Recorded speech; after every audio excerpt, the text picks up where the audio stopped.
Hi guys, it's Loey. Today's video is going to be a foundation routine, and I do foundation routines quite regularly, but I really enjoy them. I find them very, very helpful to watch and, just learn how other people deal with their skin problems. My skin is dry, acne prone, and extremely sensitive. I don't deal with a whole lot of redness, but I need a very full coverage foundation to hide my imperfections. I have hyperpigmentation, I have cystic acne, just the works. So in this video I'm going to be showing you a foundation routine that consists 100% of drugstore products except for my makeup setting spray, which I also do have a drugstore alternative to that, but I just like my high-end one a bit better. I'm going to be teaching you how to create just a flawless canvas when you have a lot to hide, also how to make your makeup last all day, and how to avoid, for those of you who do have dry skin, really getting a cakey finish. If you would like to know how to get this look, then stay tuned. So starting off, I've already primed my face, and I just used my Hard Candy Sheer Envy Skin Perfecting Primer.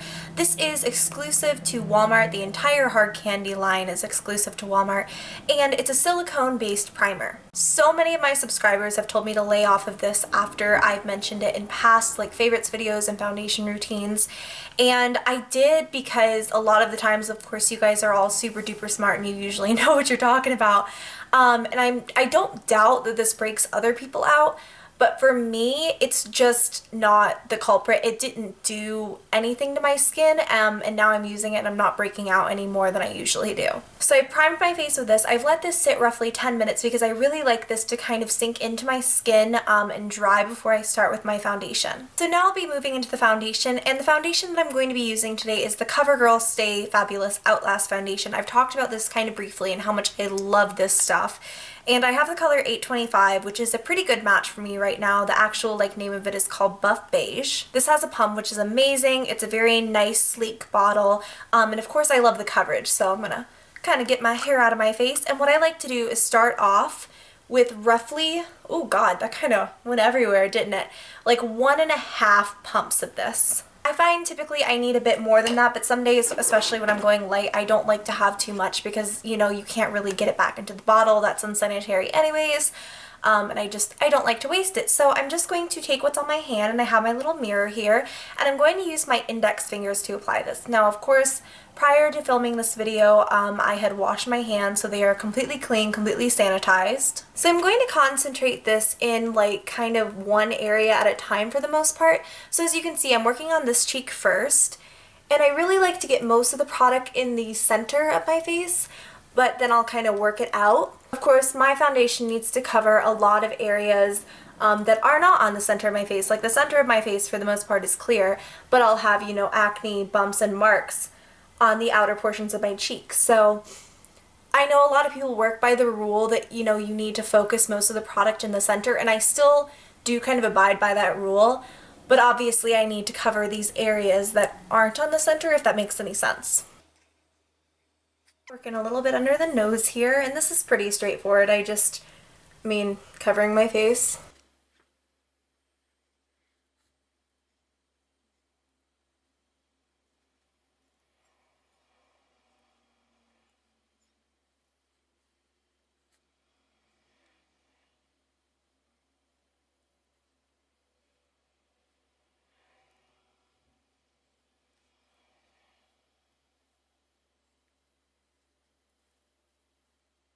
Really just making sure to blend that with my fingers so that there's no streaks or lines. I would say 90% of the time I abide by the rule that less is more when it comes to foundation and products that are going to be on your actual skin.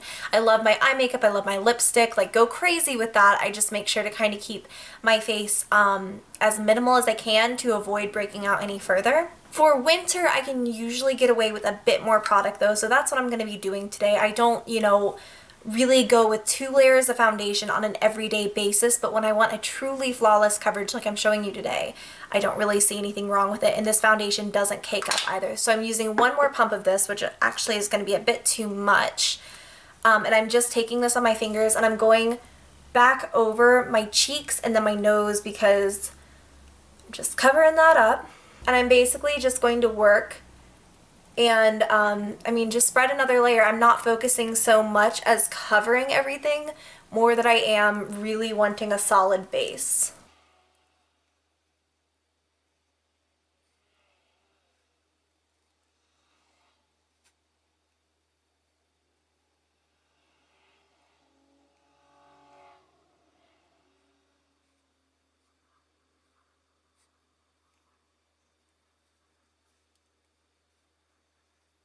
So now that my second layer of foundation is completely on my skin, I'm going to move into concealer.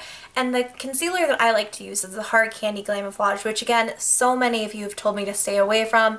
And honestly, it doesn't break me out. Like, I know that I sound crazy with, like, you know, that giant zit on my forehead and the acne marks that I do have, but when I don't use it, I don't see a difference.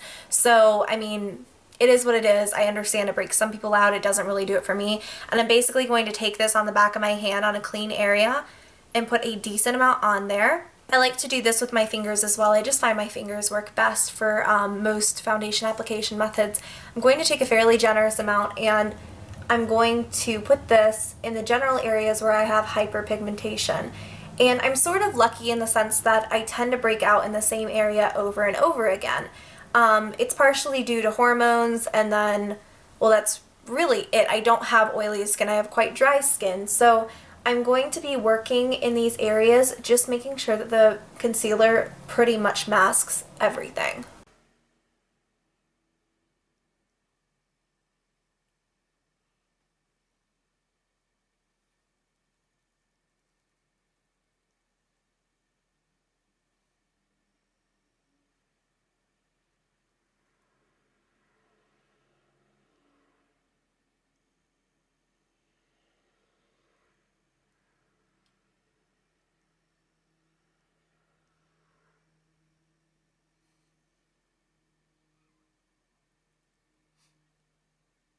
I also put this on any redness I might have, which most of the time is just the area around my nose. I don't really experience redness anywhere else. So I've got my concealer on, and lastly, and I know this might seem excessive to some of you, because mine does not match perfectly, I'm going in with the slightest bit of foundation because I don't want any more coverage or else this is going to look cakey. I'm just going to take this and essentially use it as a way to tint my concealer to match my skin better.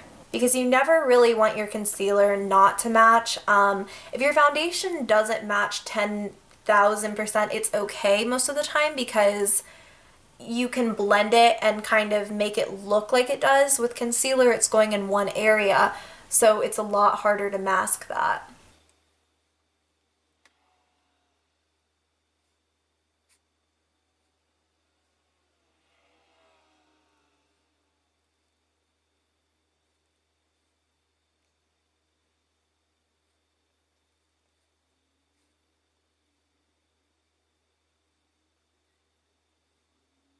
So now with my foundation and concealer on, I really like to give my skin some time to kind of wait before I move into my powder because I like it to be dry, obviously, before you move into powder. If you put a powder on a wet surface, like a slick wet surface, it's not going to stick, it's just going to look cakey. So really quickly, I'm just going to do my under eye concealer. Right now I am using my Rimmel Match Perfection under eye concealer, and I'm using the color 230 because it's a touch lighter than my actual skin tone. And I'm just going to squeeze a bit of this out and put this underneath my eyes, going fairly heavy with it. Usually I use a corrector and a concealer, but I lost my corrector recently. It's like the second one that I've lost in the last few months. I don't understand how. I don't really go anywhere with my makeup lately. But I'm just going to really put this underneath my eyes. And then I'm also going to go on top of my lids because I really have dark circles. They're hereditary and nothing I do makes them go away. So I like as much coverage as I can. Now I'm just going to use my ring finger and blend. You always want to make sure to be delicate with the under eye area because too much pressure could cause premature wrinkles, and of course you never want that.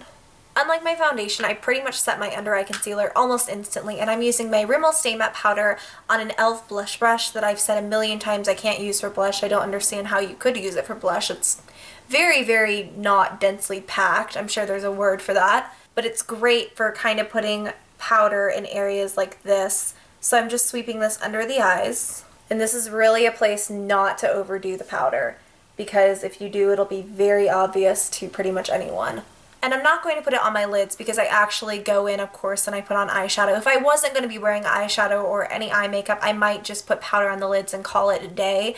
but I find that that creases. So most of the time I let my foundation sit and I go ahead and work on my eye makeup. Now today I'm going to be filming a tutorial actually after I film this tutorial, like a full face tutorial.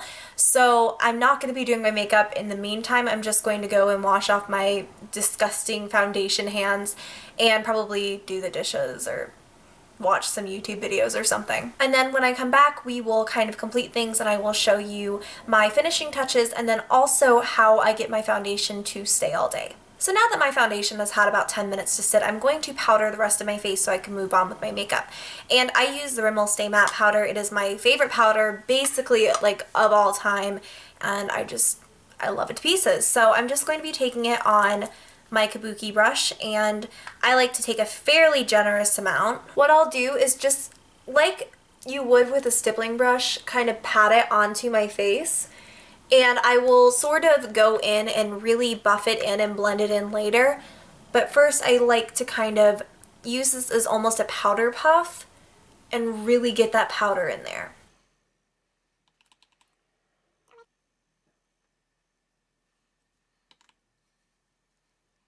Okay, and now that I'm kind of done with that, I'm going to go back in with the clean kabuki and really sort of start buffing that into the skin. But I don't like to overdo the buffing just because it will ruin the perfect texture we built underneath. A lot of the times, to really blend in the powder without overdoing it, I'll take a really nice soft brush like this. Mine is missing the handle, and just kind of sweep that in. Now at this point I'll move on with my makeup, and what I like to do is fill in my eyebrows and then do my contouring and also my highlighting. And I think I'm going to save that for another video just because first off, I fill in my eyebrows like the most unprofessional way. I swear to God you guys will laugh at me if you ever see it. And then I've showed my contouring in another video, so I'm going to skip that for now. And then I'll come back and show you how I just lock everything on my face in place. 99.9% of the time I wait to do this step until after all of my makeup is done as far as my face goes. So I'll wait until my contouring is done, which I've done, my highlighting, my blush, and then also my eyeshadow and everything but mascara. And then I will do this step, but for the sake of this video I'm going to go ahead and do it now. I will go in with the Urban Decay Chill Makeup Setting Spray. I'm almost out of the step. It is incredible. I love it so much. I like the all-nighter better, but what this really does is it locks in my makeup for the most part, and it also kind of gives it a more skin look, if that makes any sense, because I do use a lot of powder. I really like that matte flawless finish, but I like it to look natural at the same time. This really accomplishes that. So you'll kind of shake it up and then I will just spray it all over my face for the most part. I use a bit more than the directions say too because I really like to spray it. Now that that's done, I'm going to go and do the rest of my makeup, and that's pretty much it. Okay, so that's it for my foundation routine. I really hope you all enjoyed, and I do foundation routines a lot. I love foundation routines. I'm fascinated by foundation routines, so I really hope that you all kind of enjoyed it, that you found it helpful. If you have any video suggestions, or maybe if you would like to recommend products or ask me anything at all, make sure to leave it in the comment section below and I will get back to you as soon as I can. Give the video a thumbs up if it was helpful, subscribe if you haven't already, and until my next video, I will talk to you very soon. Bye!